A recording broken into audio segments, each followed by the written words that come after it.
ఏంటి శ్రీనివాస్ రమ్మన్నావు? మార్నింగ్ తిరుమలతో మాట్లాడాను. ఏం తేడా ఉన్నాడేంటి? అండ్ అర్జున్ కూడా సార్ సార్ అని మోసేస్తున్నాడేంది? ఐటీలో అలా పిలుస్తాడా? ఇక్కడ వచ్చిన తిప్పలే అది శ్రీనివాస్. అన్ప్రొఫెషనల్గా బిహేవ్ చేస్తారు. అవును మనకంట, నేను అబ్జర్వ్ చేసిన. ఎవరంతా వర్తిగా అనిపిస్తలేరు. ఈవెన్ టూల్స్ కూడా ఎవరికి వచ్చినట్టుగా అనిపిస్తలే. అదేం లేదు, అర్జున్ బాగానే వర్క్ చేస్తాడు, కొంచెం స్లో అంతే. ఆ సిద్ధుగాడే ఏం వర్క్ చేస్తాడో అర్థమే కాదు. ఎనీహో మనకంట వీళ్ళతో మనం పని చేయలేం.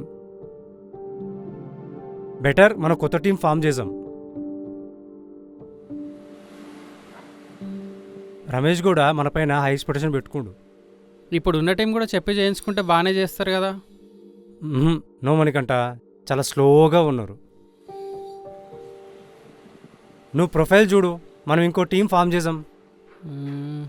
ఓకే చూద్దాం, నేను షేర్ చేస్తా. ఓకే.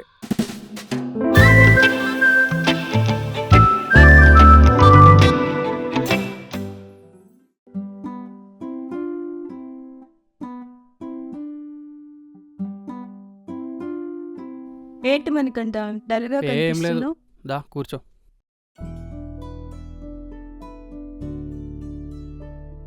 నాకెందుకో ఇక్కడ వర్క్ కల్చర్ నచ్చట్లేదు Sujatha. Seems like we are working in fish market kind of atmosphere. ఏమైనా ప్రాబ్లమా?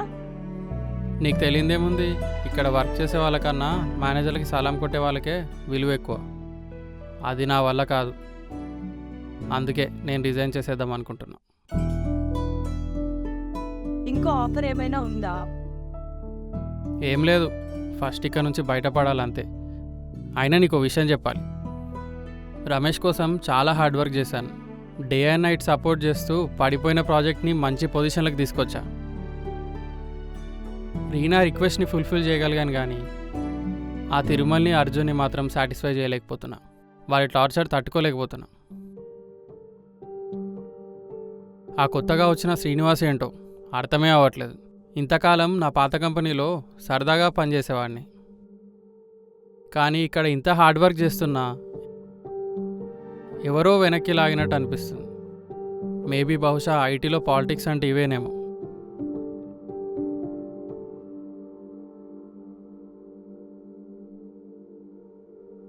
ఏ కంపెనీకైనా ఏ ప్రాజెక్ట్కైనా మేనేజర్ అనేవాళ్ళు పిల్లర్లా ఉండాలి, పైనుండి పడే పిడుగులా ఉండకూడదు,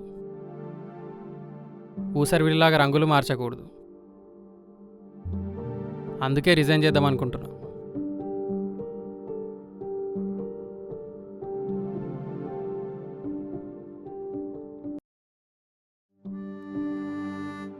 ఏంటి మళ్ళీ మీటింగ్స్ అన్ని స్కిప్ అవుతున్నావు అంట? నువ్వు ఏ మీటింగ్స్, దేని గురించి?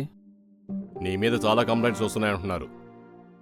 నా మీద కంప్లైంట్ ఇవ్వాల్సిన అవసరం ఎవరికేముంది? అయినా ప్రాజెక్ట్స్ అన్నీ ఆన్ టైంలోనే కంప్లీట్ చేస్తున్నాను కదా, ఇంకేంటంట? అస్సలు నీకు టూల్స్ అంటూ ఏమీ రానే రావంట కదా. నాకు టూల్స్ రావని నీతో ఎవరేమన్నారు? అయినా నువ్వు టూల్స్ గురించి మాట్లాడతావేంటి? వర్క్ గురించి నేను మాట్లాడబోతే నువ్వు మాట్లాడతావా? హలో, వర్క్ గురించి మాత్రమే మాట్లాడు. నాకు టూల్స్ రావని అనడానికి నువ్వెవరు? అసలు ఏదేవో చెప్పాడు నీకు? నాకు 10 years ఎక్స్పీరియన్స్ ఉంది టూల్స్లో. అయినా నాకు టూల్స్లో ఎక్స్పీరియన్స్ లేకపోతే ఈ షో టైం ప్రాజెక్టు, ఈ ట్రాలిమేరా ప్రాజెక్టు నేనే చేయకపోతే నువ్వు చేసావా, నీ చెంచాగాడు చేశాడా? Manikanta, mind your words. First నువ్వు పనివాడేవాడో పనికి మాలినవాడేవాడో గుర్తించడం నేర్చుకో. మేనేజర్ అంటే పోస్ట్ మ్యాన్ కాదు, అక్కడ విషయాలు ఇక్కడ, ఇక్కడ విషయాలు అక్కడ చేర్చడానికి. Manager is like A leader. You should solve the problems and you should lead the team and you should sort out the issues, not creating the issues with in the project.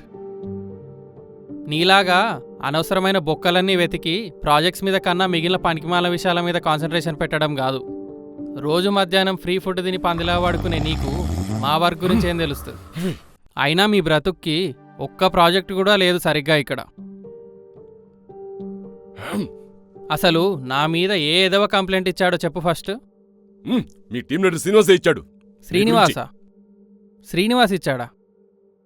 అసలు వాడికేం తెలుసు? నిన్నగాక మొన్న వచ్చిండు. అయినా ఇన్ని నెలల నుంచి మీ ప్రాజెక్ట్లో పనిచేస్తుంటూ ప్రూవ్ చేసుకుంటుంటే వాడు చెప్పింది నువ్వెలా విన్నావు?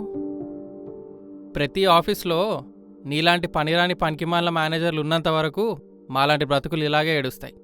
ఏయ్! ఏ ఆపు, నీ ఎక్స్పీరియన్స్కి నువ్వు మాట్లాడే మాటలకి ఏమైనా సంబంధం ఉందా? ఎవరెవరు ఎలాంటి వాళ్ళు జడ్జ్ చేయలేకపోతున్నావు? అయినా ఇలాంటి ఐటీ కంపెనీస్ నీలాంటి మేనేజర్ల కింద పనిచేయడం కన్నా ఊరికెళ్ళి పొలం పని చేసుకోవడం బెస్ట్. ఛ!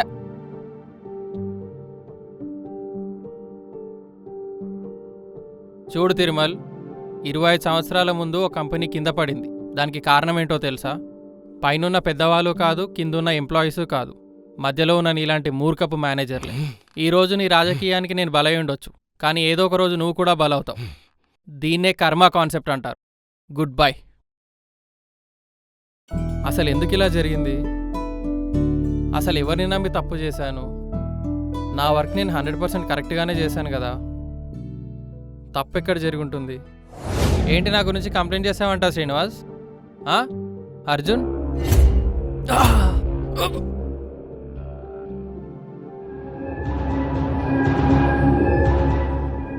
Good job guys, we did it.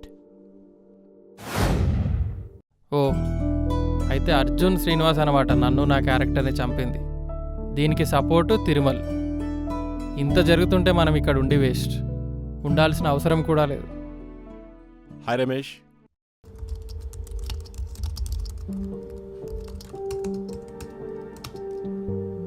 Manikanta resign చేశాడు. అవును, చూశాను. మణికంఠ చేసే ప్రాజెక్ట్స్ కంప్లీట్ అయినాయా? అర్జున్ టేక్ ఓవర్ చేస్తున్నాడు. మనకి బ్యాకప్ సిద్ధు, శ్రీనివాస్ ఉన్నారు కదా. ఎస్ ఉన్నారు, నో ప్రాబ్లం. మణికంఠ చేస్తున్న trolley marriage project Arjun handle చేస్తున్నాడు. Then relieve him.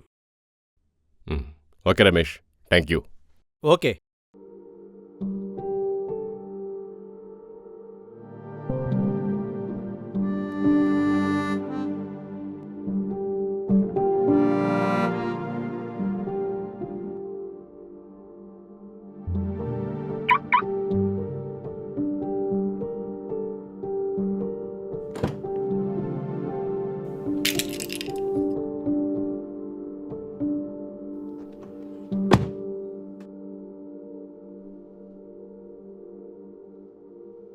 హలో. థూ, నువ్వు నీ బతుకు ఊసర్విలిలాగా ఎన్ని రంగులు మార్చినవురా? నా మీద నెగిటివ్ కంప్లైంట్ ఇస్తావా? అది కూడా నువ్వు ఇచ్చిన రిపోర్ట్లో ఉన్న 10 పాయింట్లు, నువ్వు నేను కేఫ్ దగ్గర అక్కడ ఇక్కడ మాట్లాడిన పాజిటివ్ విషయాలు, వాటిని కూడా తీసుకొచ్చి నెగిటివ్గా చూపించినావు. అసలు ఇంత చీప్గా ఆలోచించడానికి కొంచెమైనా సిగ్గుందా నీకు? ఛే! వీడి వెధవ ఆలోచనలు.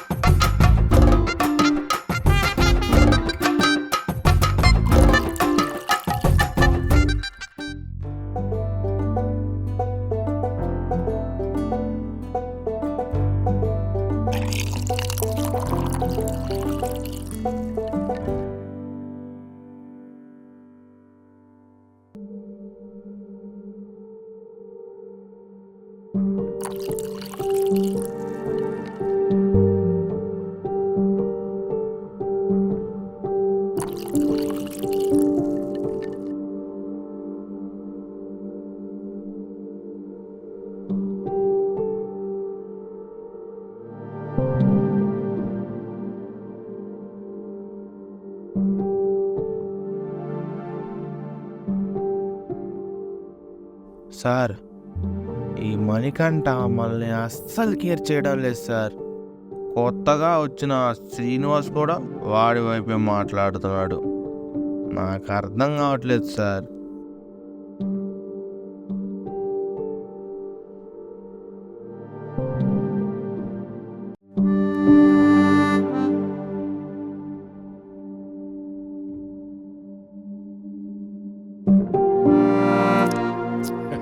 ఏ శ్రీనివాస్, నో, ఇక్కడ అంటే శ్రీనివాస్ మన వైపా సార్? నేను ఇంకా మణికంఠ వైపు అనుకున్నా.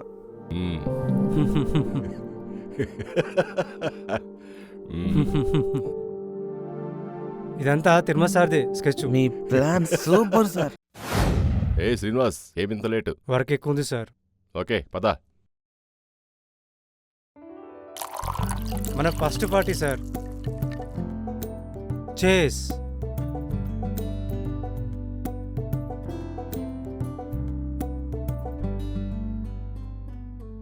ఆ, ఎలా వర్క్ చేస్తున్నావు శ్రీనివాస్? As usual sir. అవును, మణికంఠ వర్క్ ఎలా ఉంది? యా పర్లేదు. ఈ రమేష్కే చాలా దగ్గరైతుండు. నాకు ఇన్ఫార్మ్ చేయకుండా మీటింగ్స్ అటెండ్ అయ్యి. ఎస్. రమేష్ ఎట్లా పర్మిషన్ ఇస్తుండో అర్థమవుతుంది. వాడి గురించి రిపోర్ట్ తయారు చేయి శ్రీనివాస్.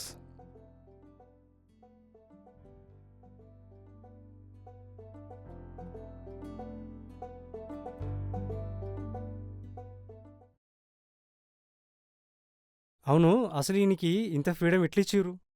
న్యూ ప్రాజెక్ట్ అంటే ఆఫీస్లో అందరూ వాడి గురించే అడుగుతారు. వాడు చేసిన ట్రోలీమ్యార్ యాప్ కూడా అంత బాలేదు సార్. అసలు వాడికి టూల్సే రావు. మరి అర్జున్ సిద్ధు? అర్జున్ చాలా కష్టపడతాడు సార్. సిద్ధు కూడా చాలా ప్రొఫెషనల్గా ఉంటాడు సార్. నువ్వు ఒక పని చేయి శ్రీనివాస్, వాడి గురించి ఒక నెగటివ్ రిపోర్ట్ తయారు చేయి. మిగతాది నేను చూసుకుంటాగా. Okay, I'll do. ఇలా వీళ్ళ రాజకీయాలకి బలవుతూ నా జాబ్కి రిజైన్ చేయాల్సి వచ్చింది. తిరుమల లాంటి మోనార్కులు, అర్జున్ లాంటి అవకాశవాదులు, శ్రీనివాస్ లాంటి కట్టప్పులు ఈ దేశంలో చాలామందే ఉన్నారు. ఎంతోమంది టాలెంటెడ్ ఎంప్లాయీస్ తిరుమల లాంటి మేనేజర్ల కాళ్ళ కింద నలిగి బలవుతున్నారు. మన దేశం టాలెంటెడ్ పీపుల్కి కరువు కాదు. ఇలాంటి వెన్నుపోట్లు, మోసాల వల్ల టాలెంట్ అనేది బూడిదల పోసిన పన్నీర్ అవుతుంది. తిరుమల లాంటి తోడేళ్లను బయటకు లాగి కొట్టాలనున్న ఆవేశాన్ని అణుచుకొని కుటుంబాల కోసం కాంప్రమైజ్ అయ్యి బయటకి వెళ్ళిపోతున్నాం. మన దేశం ఇప్పటికీ డెవలపింగ్ కంట్రీగా ఉండటానికి తిరుమల లాంటి మేనేజర్లు అతిపెద్ద కారణం. మరి ఇంకెన్నాళ్ళు పడుతుందో డెవలప్డ్ కంట్రీగా మారటానికి? ఈ రాజ్యంలో రాజుకు ఈ మధ్యవర్తుల మోసాల గురించి తెలియకపోతే మళ్ళీ రాజ్యం కూలిపోయి గత జీవితం అనుభవించాల్సి వస్తుంది. ఈ నా వెబ్ సిరీస్ నాలాంటి ఎంతోమంది ఎంప్లాయీస్కి అంకితం చేస్తున్నాను. ఇట్లు మీ మణికంఠ.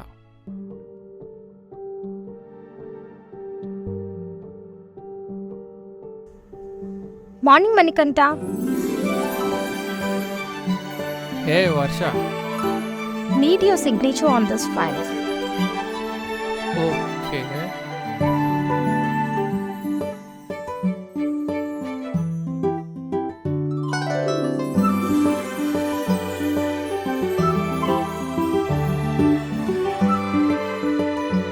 డన్. Congratulations. And మనకి ఆ సింగపూర్ ప్రాజెక్ట్ ఓకే అయింది. Wow, that's cool. You need to fly tomorrow for the same. Yup.